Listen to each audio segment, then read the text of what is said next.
My wife and I, both mid-30s, have been happily married for 9 years. We don't have any kids and don't want kids. We had the what-if talk before getting married. She told me she would want to have an abortion if she ever got pregnant. Yesterday my wife told me she's 9 weeks pregnant. She's on the pill, but accidents happen. She said she wants to carry to term and give the baby up for adoption. Naturally, I was surprised by the news and her change of mind. I asked her if she considered getting an abortion. She said she had, but she doesn't want to because she feels a bond to the fetus. She told me she has been researching adoption and learned that the local adoption agencies only accept birth mothers who are okay with having an open adoption. I told her I wasn't really comfortable with this and asked her if she would have an abortion. She started crying and spent the night at her sister's place. She won't answer my phone calls. I'm uncomfortable with this for a few reasons. I was adopted at birth and my adoptive parents weren't the best. I know this isn't the case for everyone who was adopted, but I can't help but have a negative view about it. A few years ago I tried to find my biological parents to learn my medical history, but I couldn't. I was sore about it for a little while, but it doesn't bother me anymore. My wife is aware of these points. I just don't want to pass on my genes because they're essentially a mystery to me. I also don't like kids. My wife said she actually would prefer to keep the baby, but she knows I wouldn't want to. So she said having an open adoption sounded like a reasonable compromise. I understand why she thinks that, but I still don't want to have any biological children, regardless of how much / little I would be involved in raising him or her. My wife takes birth control for reasons other than contraception. If she ever wanted to stop taking it, I would support her 100%. I realize that I'm an idiot for not getting a vasectomy a long time ago though. It honestly never occurred to me until now. I think because my wife has always been on birth control and said she would have an abortion. I see now that it was irresponsible of me to not get one regardless. I'm going to get snipped. She and I talked, it was emotional for both of us, but no voices were raised. I apologized for putting her in this position by being an idiot and not getting a vasectomy earlier. I also apologized if she felt like I was pressuring her when I asked her to have an abortion. I didn't mean to pressure her, but I know words aren't always received as we intended. She said she felt pressured a little, but forgave me because she knows I was totally caught off guard. She apologized for having a change of heart regarding abortion. She said she was really surprised by her own feelings and hopes I don't feel like she tricked me. I don't. We mutually agreed that it would be good to spend one more night apart to really think. We've always have a strong marriage, and we're both committed to working through this, whatever that may look like. My wife and I bought a 4-bedroom house in PA that my son lives in. Our son went to college in PA and wanted to stay in the area. So we bought the house as a second home. We live in NJ and commute into Manhattan for work. We figured that he would have a place to live and we could visit every so often and spend some quality time together. We pay the taxes and services / maintenance on the house. Our son pays for his groceries and the house utilities. All was going well for a few years. Our son meets a girl and they get serious. We met her and she seems nice enough. They announce their engagement and she moves into the house with our son. Now for the problem, the wedding. We hold a little get-to-know-you barbecue at the PA house. My son and daughter are there, as are our son's fiancé and her parents. And sisters. We all seem to be getting along well. My wife, daughter and the fiancé go into the house along with her mother and sisters and my son. A few minutes later my wife and daughter come out and are really upset. They come over and tell me we're leaving and driving back to NJ. I try to find out what happened.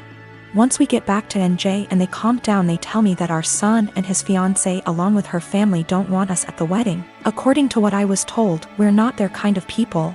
I was livid. I called my son and asked him WTH this was about. He tells me that her family feel that we are not good enough and will embarrass them at a family wedding, and that we are all uninvited from the wedding. I let a week go by to calm myself down and drive back to the PA house. The new future in-laws are in the house along with the fiancé. It appears that they all moved into the house. They ask me why I'm there. I tell them that since we aren't invited to the wedding, I was coming over to talk to my son. They tell me to leave their house. I lost it and told them that they had 30 days to get out. Tell my son I'm selling the house and he could find somewhere else to live with all of you. I go to a realtor in town and list the house for sale. They call my son at work and tell him what I said. Apparently they thought that he owned the house. He calls me and asks why I'm selling his house. I tell him I paid for it along with the taxes on it and it is mine. He was living there rent-free, but since he doesn't want us in his new life, he has to get out.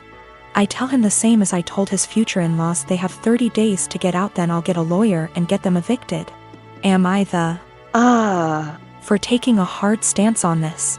He is my son, but the in-laws seem to take over and we no longer count. My girlfriend and I have been dating the past 5 years, since college. After graduation, we were semi-long distance, living close enough that we alternately visited almost every weekend. In 2018, and got a job in my city, and we found a place and moved in together. Now's a good time to mention the security cameras in our house. Break-ins are unfortunately common where we live. We thus got some motion-activated cameras, one of which has a view of our kitchen, to monitor the back door.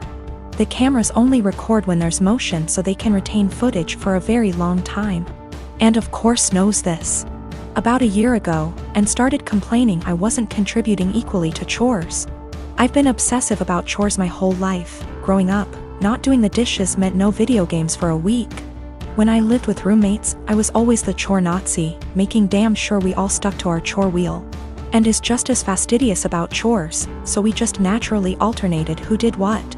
I'd just been brushing her remarks off, but over the last few months they've become much more aggressive. E.g. I was vacuuming and said, "Look at you finally cleaning up around here." I replied that we alternated vacuuming, to which she retorted, "No, you've vacuumed maybe twice since I moved in." Exchanges like this have been happening so frequently that I began to doubt my own recollection. Am I not as clean as I thought? Finally, she exploded at me last week. She said that having to stay home constantly over the past weeks exposed how little I do around the house, and that she didn't move in just to be my maid. Questioning my own sanity, I spent a few hours going through the entire 1.5-year archive of security camera footage, and tallied the exact number of times the kitchen cam caught each of us doing dishes. Our cleaning supplies, vacuum, mop, etc., are in the kitchen pantry, so I also tallied up how many times we grabbed cleaning stuff. To my vindication, the tally showed that we indeed split chores equally. She vacuumed / mopped 5 more times than I did. I did dishes 20 more times than she did. Given that we vacuum / mop at least once a week and do dishes at least every day, these are insignificant differences over the year and a half we've lived together. When I confronted Anne, she shrugged off her behavior as remembering things differently, but the real sin here was what I did, which she called an unforgivable violation of her privacy, akin to abusive stalking. She has broken up with me and is trying to move out, although obviously this is difficult due to current circumstances. I'm totally heartbroken, and was the love of my life, and I can't believe she destroyed our relationship like this. To make matters worse, she told many of our friends, who are mostly siding with her. They've been texting me that what I did was creepy, abusive, controlling, invasive, etc. I'm at a loss. I'm beginning to think I'm the one who's off base here. I met Jane through Joe's girlfriend at her birthday party last year. At first Jane was fun to talk to, but not even an hour later Jane was really into me and tried really badly to hit on me during the party, which pretty much ruined my time there as the feeling was not mutual in the slightest bit. Also at the time I was already with someone, so the first impression I got from Jane was that she was clingy, annoying, and just wouldn't stop bothering me. Unfortunately for me, she became part of my larger friend group because she is part of Joe's girlfriend's friend group. That is a mouthful, sheesh, and because me and Joe hang out a lot and I am also friends with his girlfriend, I pretty much run into her at minimum twice a month. So first time Jane asked me out was a month after that party. I informed her I was with someone and not interested. She tried again 2 months later when I broke up with my then girlfriend. Again I declined her advances and told her I was not interested. I got into a new relationship not long after, but unfortunately she and I broke up about 2 months ago.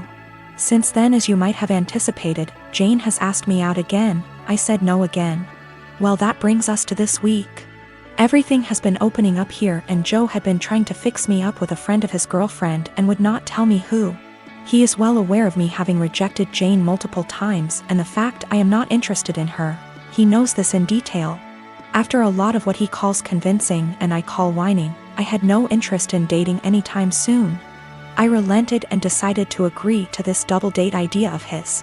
We agree on meeting at Joe's apartment and lo and behold, Joe, his girlfriend and Jane are occupying the dinner table, obviously intending for my date to be Jane.